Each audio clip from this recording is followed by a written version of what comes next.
What happens when the United States decides that major international drug cartels aren't just, organized crime syndicates, but unlawful combatants in a shooting war? You get a radical, very rapid transformation of U.S. foreign policy in the Western Hemisphere, which is exactly what we're seeing right now. Absolutely. We are diving deep into this really dramatic military escalation in the Caribbean.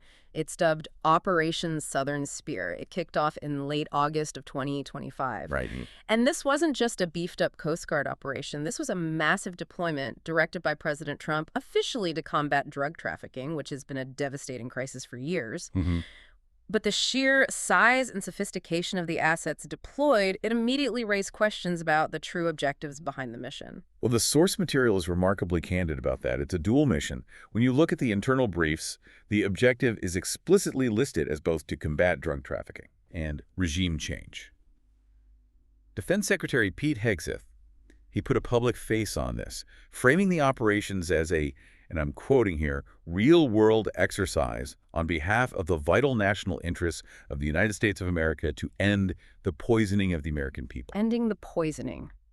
That phrasing is incredibly powerful. It completely transforms a law enforcement problem into an existential national security threat. A threat that demands a military response. It's a very deliberate shift in framing. And the size of the response reflects that seriousness. Oh, absolutely. We are talking about the largest military buildup in the region that's unrelated to disaster relief since, 1994. Yeah. By mid-November 2025, with the arrival of the supercarrier USS Gerald R. Ford, Yeah. the U.S. had amassed around 15,000 personnel. This is not a routine deployment. This is a clear declaration of force, aimed squarely at more than just stopping a few drug boats. Okay, let's unpack the most significant part of this, which for me is the shift in legal strategy. For decades, the U.S. has pursued cartels with intelligence, DEA action, law enforcement. Operational tool? Exactly.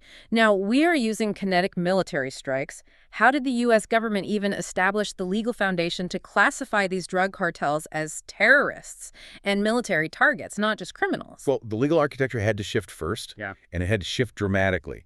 It started back in January 2025 with an executive order. And that order directed the labeling of specific cartels, and we're talking the major players here, groups like Trendaragua, MS-13, the Sinaloa Cartel, as foreign terrorist organizations or FTOs. And specially designated global terrorists, SDGTs. That's right. And that distinction, moving them from criminal syndicates to designated terrorist threats, that is monumental. Why? What does that label legally enable that the organized crime label does not? It's everything. The stated rationale was that these groups posed a national security threat beyond that posed by traditional organized crime. Secretary Hegseth explicitly connected this strategy to the post-9/11 legal framework. So the war on terror. Essentially, yes. He said, if you are a narco-terrorist smuggling drugs in our hemisphere, we will treat you like we treat al-Qaeda. So the U.S. It's porting the legal tools developed for groups like al-Qaeda and ISIS and just applying them to drug organizations in our own hemisphere. Exactly. But it gets even more specific and, frankly, radical. On October 1st, 2025, the president formally declared to Congress that the U.S. was in a non-international armed conflict, NIA, with these groups. And he termed them unlawful combatants. Yes. This is where we need to slow down because that terminology is the linchpin of the entire operation. If these people are criminals, why not just arrest them?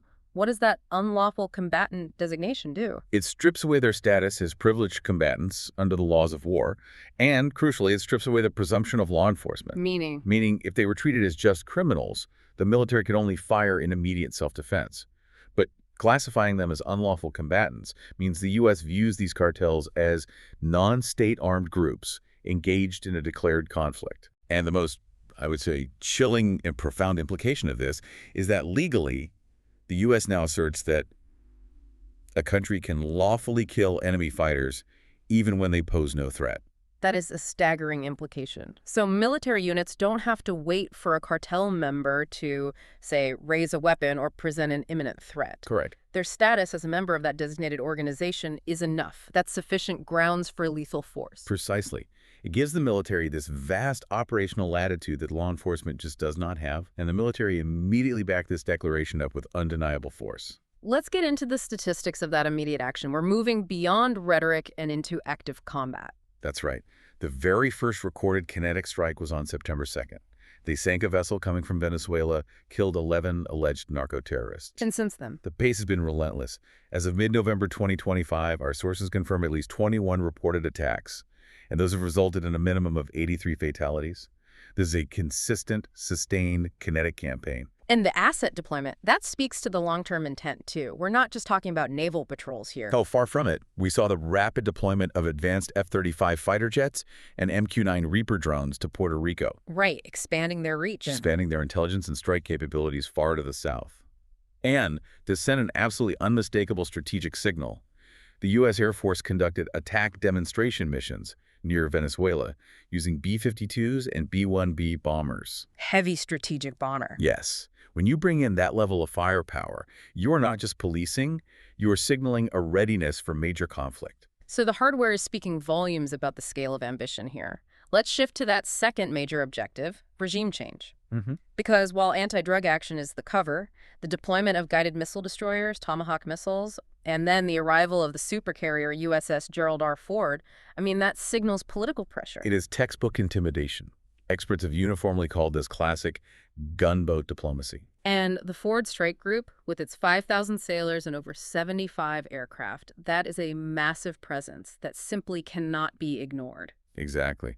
And while a full-scale invasion is probably a low probability, the targeted strikes are meant to apply pressure on the Venezuelan leadership, create internal chaos, and maybe, just maybe, force a transition of power. And the sources reveal the core financial objective behind all this pressure. It's not just about seizing drugs. Not at all. It's about cutting off the drug revenue that sustains loyalty among Venezuela's senior military and police commanders. If you hit their illicit cash flow, you put the cohesion of the military elite at risk. It's a targeted financial chokehold. And again, the FTO designation was the key. It was the key that unlocked that door. The U.S. explicitly named the Cartel of the Suns, or Cartel de los Soles, as a foreign terrorist organization in November 2025. And crucially, the U.S. alleges this cartel is headed by Nicolas Maduro himself. Which is the critical link. That designation gives the U.S. military the legal ability to target Maduro's assets and infrastructure inside Venezuela. So you're moving the potential target from just a boat on the water to strategic, state-linked infrastructure on land. That is the escalation point. Before we look at that potential conflict, has this campaign actually been successful in its immediate stated goal, disrupting the drug flow? The initial data confirms a pretty measurable impact. The campaign effectively shut down the very busy Caribbean route for cocaine shipments coming right out of Venezuela. And how significant was that route? In 2024, it was estimated to move between 350 and 500 tons annually. Shutting that down is a massive short-term success. But history suggests that pressure doesn't eliminate the trade, right? It just forces it to adapt. If you shut down the fast Caribbean Sea route, doesn't the pressure just shift trafficking to costlier land and air routes? That is the essential strategic question. Is this a sustainable long-term strategy or just a temporary win? And what's the bet? The current strategy is banking on the disruption being so pervasive that the financial pain outweighs the benefit for those loyal to the regime. But as you can imagine, this has pushed the situation right to the brink of open conflict. How did the regime in Caracas react? Maduro responded by mobilizing over 4 million soldiers in the Bolivarian militia. He conducted these high-profile military exercises. A show of force. A very public one. His message was confrontational, claiming the U.S. was coming for Venezuela's riches. Meanwhile, on the U.S. side, we have confirmation of authorized CIA lethal ground operations inside Venezuela. Inside Venezuela? Yes, and public discussions about striking land targets. Think specific ports and airstrips that serve as a nexus between drug gangs and the Maduro regime. It's a very high-stakes standoff. Okay, let's zoom out, because Operation Southern Spear isn't just about Venezuela. It's about a much broader strategic competition in the hemisphere. We need to talk about Panama. Yes, Panama is a massive strategic piece of this puzzle, maybe the most critical long-term asset. The Panama Canal is described in the sources as key terrain. It handles what, about 40% of all U.S. container traffic? That's right, and the intense U.S. concern centers on perceived Chinese influence, particularly over the port infrastructure and the canal's expansion. And that concern led to a monumental policy reversal. The U.S. essentially returned to strategic facilities in Panama after handing them over 2 decades ago. That's the key takeaway here. In April 2025, and the U.S. and Panama signed a memorandum of understanding allowing rotational U.S. military deployments at 3 critical facilities Howard Air Force Base, Rodman Naval Station. and Cristobal Colon Naval Air Base. These sites were symbolic of the U.S. presence until 1999. Their return, even rotationally, signals a definitive reassertion of U.S. strategic interest in the heart of the hemisphere. And this deployment is framed as being necessary to secure the hemisphere against coercion. What's the specific message the U.S. is sending to Beijing and to other regional powers? Secretary Hegseth made the political messaging crystal clear. He said the canal must be secured by Panama with America and not China. The U.S. also welcomed Panama's recent withdrawal from China's Belt and Road Initiative, which really underscores this shift in alignment. The whole strategy is designed to create a visible, credible deterrent against foreign rivals. So it's securing a vital economic choke point while simultaneously signaling to Venezuela that the U.S. is reasserting its military and economic power across the whole region. It's that old policy of peace through strength. Precisely. And the agreement with Panama wasn't just about basing ships.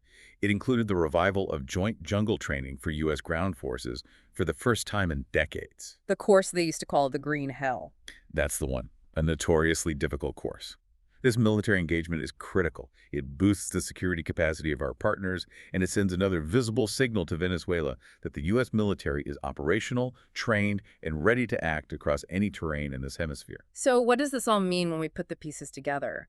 This deep dive reveals a foundational change in U.S. foreign policy. The lines between, domestic crime fighting and international combat have decisively blurred. They've all but disappeared in this context. We've seen the U.S. address narcotics as a national security war, financially targeting a hostile regime and strategically securing crucial assets like the Panama Canal against rivals like China. It marks a profound legal and military inflection point. The entire framework of Operation Southern Spear rests on applying post-9/11 legal authority to a completely new kind of threat. The administration asserted the right to lawfully kill enemy fighters even when they pose no threat, based on that unlawful combatant designation. Which brings us to the final thought. Right, and the question for you, the learner, is this. How does this legal precedent declaring war on non-state criminal entities fundamentally reshape future U.S. military actions, both here in the Western Hemisphere and globally? Does it open the door to the routine use of military force against threats that previously only warranted a law enforcement response?